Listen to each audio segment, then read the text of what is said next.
So welcome to the 11th class RCA school. तो सबसे पहले तो सभी को बहुत बहुत शुभकामनाएं, मुबारकबाद, कॉन्ग्रेचुलेशन कि आप 10th क्लास पास करके और 11th क्लास में आए। ठीक है, तो सबसे पहले तो हमारा कुछ दिमाग में क्वेश्चन यही आता है कि व्हाट नेक्स्ट, अब हम क्या करें। इसके लिए क्योंकि ये जो क्लास है अब कि आफ्टर 10th क्लास ये डिसाइड करता है कि हमें किस फील्ड में काम करना है, किस फील्ड, यानी what is our career choice. ठीक है, बहुत बड़ा क्वेश्चन है कि भाई इसी आधार पर, इसी बेस पर हम हमारा फ्यूचर चुनने वाले हैं कि भाई हम, क्योंकि हमारे पास बहुत सारे ऑप्शन है। 11th क्लास में हम आर्ट्स ले सकते हैं, आर्ट्स में बहुत सारे डिफरेंट सब्जेक्ट होते हैं। ठीक है, साइंस फील्ड है, कॉमर्स फील्ड है। साइंस फील्ड की, क्योंकि बेसिकली मैं साइंस फील्ड से हूँ और साइंस फील्ड में मैथमेटिक्स से हूँ और मैथमेटिक्स में आगे जाके फिजिक्स से। ठीक है, लेकिन अभी प्रेजेंट टाइम में आपके सामने दो, अगर साइंस की बात करें तो दो आपके पास सब्जेक्ट हैं, साइंस बायोलॉजी और साइंस मैथमेटिक्स। फिजिक्स 11th-12th में आपको दोनों को पढ़नी पड़ेगी। ठीक है, तो मेरा सब्जेक्ट तो फिजिक्स का है, तो मैं 11th क्लास, ठीक है,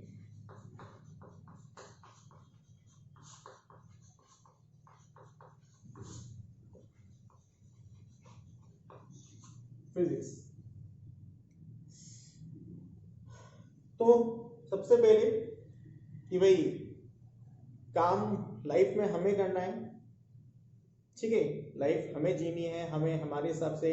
तो करियर चॉइस के बारे में पहले ध्यान से देखें, सोचें, समझें और उसके बाद ही डिसीजन लें कि हमें लाइफ में क्या करना चाहिए, किस फील्ड में काम करना है। ठीक है, क्या हमारा पैशन है, क्या हमारा शौक है। ठीक है, अगर हमारा शौक ही हमारा पेशा बन जाए तो काम करने में अलग ही मजा आता है।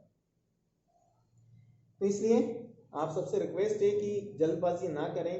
और दुनिया, अगर आप जिससे पूछेंगे सबके अलग अलग व्यूज होते हैं, तो आप अपने खुद सोचें कि हमें लाइफ में क्या काम करना है और किस फील्ड में काम करना है। ठीक है, तो बेसिकली अब मैं ज़्यादा बातें ना करते हुए मैं अपने सब्जेक्ट पे आता हूँ कि फिजिक्स जो साइंस, अगर आप मैथमेटिक्स लें चाहे बायोलॉजी लें, तो हम फिजिक्स पढ़ते हैं।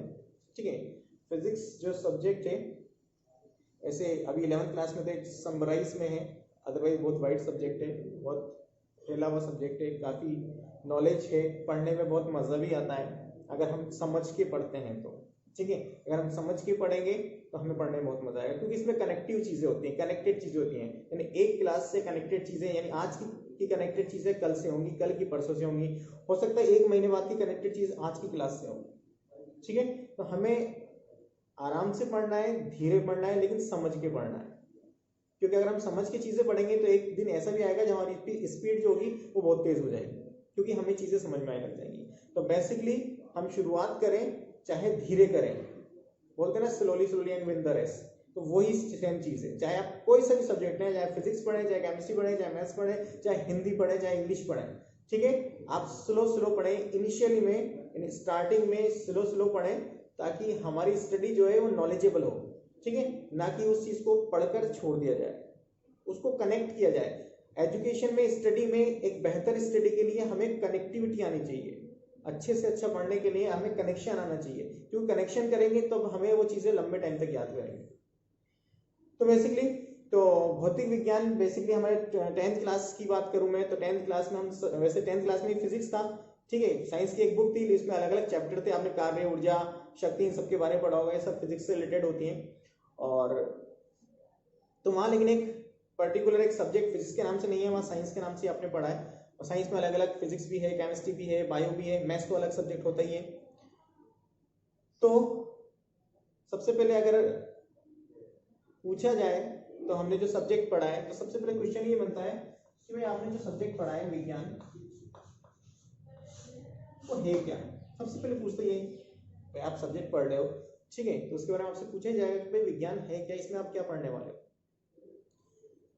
वैसे विज्ञान को हम डिस्क्राइब करेंगे थोड़ा सा और, लेकिन मैं उससे पहले जो 10th क्लास में एक परिभाषा लिखी हुई है उसके बारे में आऊँ, वो सब बच्चों को मोस्टली याद भी रहती है कि भाई एक पूरी एक रटी रटाई परिभाषा है कि प्रकृति के क्रमबद्ध एवं सुव्यवस्थित ज्ञान